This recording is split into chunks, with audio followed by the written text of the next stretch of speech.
Hier in die noordelike halfrond leef ons nou met korter dae, wanneer die son skaars sy kop uitsteek en die donkerte elke middag vinniger op ons afsak. Die lig kom elke dag 'n bietjie later en die nag kom elke dag 'n bietjie vroeër by ons aan. En tog weet ons in Suid-Afrika is dit somer, dis warm, die dae is lank en is sonnig. En dit is asof ons amper wêreldwyd tussen twee seisoene leef.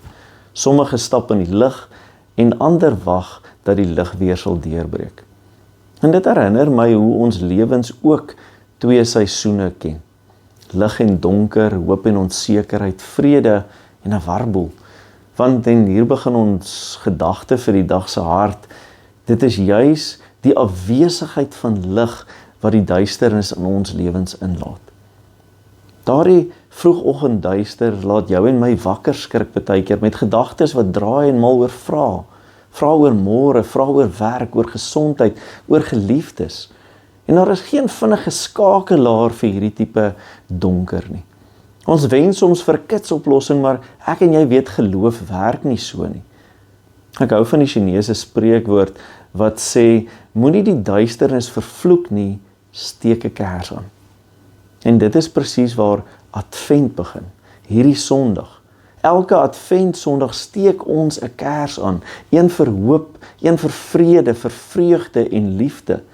Nie omdat die duisternis weg is nie, maar omdat ons kies om lig binne in die donker in te dra. Ons steek kersse aan as 'n stille protestes teen die donker. 'n Klein vlammetjie wat sê die lig van Christus gaan kom en sy lig is al klaar hier. Efesiërs 5 vers 8 tot 9 roep jou en my. Leef as kinders van lig, want die vrug van die lig bestaan uit alles wat goed en reg en waar is. En so word elkeen van ons 'n klein kersvlammetjie in 'n koue wêreld. Soms skyn ons lig helder en duidelik en soms is dit fyn en sag en stadig. Maar God gebruik elke liggie oor 'n leeftyd.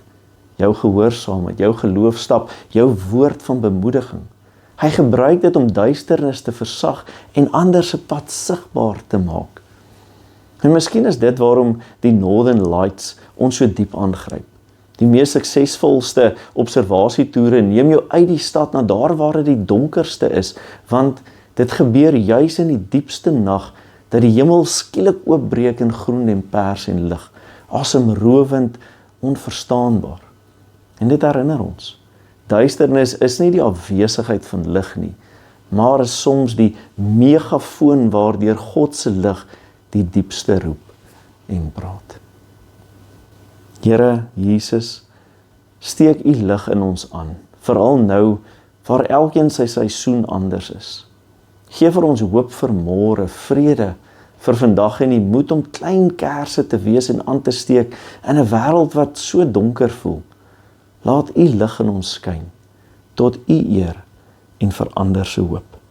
Amen. Dankie dat jy vandag ingeskakel het en ek hoop dat jy in hierdie Kerstyd of jy in die sonnige Suid-Afrika is of hier in die donker, koue noordelike halfrond is, dat jy God se lig sal sien, sal ervaar, maar dit ook sal deel en skyn met ander.